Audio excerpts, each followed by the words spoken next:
अमेरिकी राष्ट्रपति Donald Trump ने बुधवार को भारत सहित अमेरिका के प्रमुख व्यापारिक साझेदारों पर जवाबी शुल्क लगाने के कार्यकारी आदेश पर हस्ताक्षर किए। उन्होंने इसे अमेरिका के लिए मुक्ति दिवस बताया। कार्यकारी आदेश के तहत भारत पर 27%, चीन पर 54% और यूरोपीय संघ पर 20% जवाबी शुल्क लगाया जाएगा। 10% का आधारभूत शुल्क 5 अप्रैल से और अतिरिक्त 17% शुल्क 9 अप्रैल से लागू होगा। India, very, very tough, very, very tough. The Prime Minister just left, and he's a great friend of mine, but I said, you're a friend of mine, but you're not treating us right. They charge us 52%. You have to understand, we charge them almost nothing for years and years and decades. Trump की दलील है कि जवाबी शुल्क से America में घरेलू विनिर्माण को बढ़ावा मिलेगा और व्यापार घाटा कम होगा।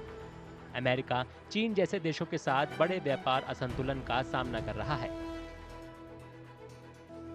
कुछ क्षेत्रों को जवाबी शुल्क से छूट दी गई है। फार्मास्यूटिकल्स, सेमीकंडक्टर और कॉपर जैसी रणनीतिक वस्तुओं और तेल, गैस, कोयला और एलएनजी जैसे ऊर्जा उत्पादों को घोषित शुल्क के दायरे से बाहर रखा गया है। नए टैरिफ के बावजूद भारत अमेरिका को अपने कृषि निर्यात को बनाए रख सकता है या बढ़ा भी सकता है, क्योंकि प्रतिस्पर्धा देशों को और भी ज्यादा शुल्क का सामना करना पड़ता है। इसके अलावा जानकारों का मानना है कि जवाबी शुल्क के कारण भारतीय आईटी उद्योग को ज्यादा नुकसान नहीं होगा। जवाबी शुल्क से जिन सेक्टरों पर बुरा असर पड़ सकता है उनमें रत्न और आभूषण, इस्पात और इलेक्ट्रॉनिक्स विनिर्माण उद्योग शामिल हैं। खास तौर से इस्पात और एल्यूमिनियम उद्योग कम लागत वाले इस्पात आयात को लेकर ज्यादा संवेदनशील हो सकते हैं, क्योंकि अमेरिका के शुल्क लगाने के कदम से प्रभावित देश अपने निर्यात को घरेलू बाजार की ओर मोड़ सकते हैं। लगभग 60 देशों पर लगाए गए शुल्कों का पहला झटका शेयर बाजार में कारोबारियों ने देखा।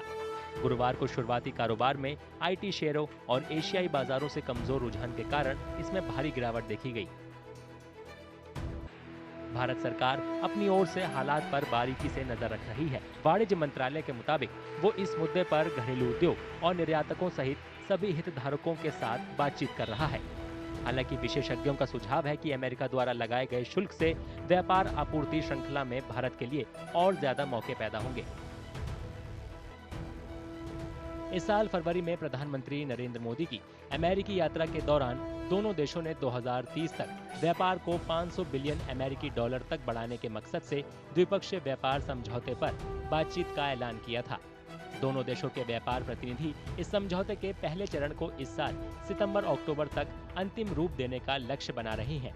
व्यापार समझौते में आपूर्ति श्रृंखला एकीकरण को मजबूत करने सहित आपसी हितों के कई मुद्दे शामिल होंगे।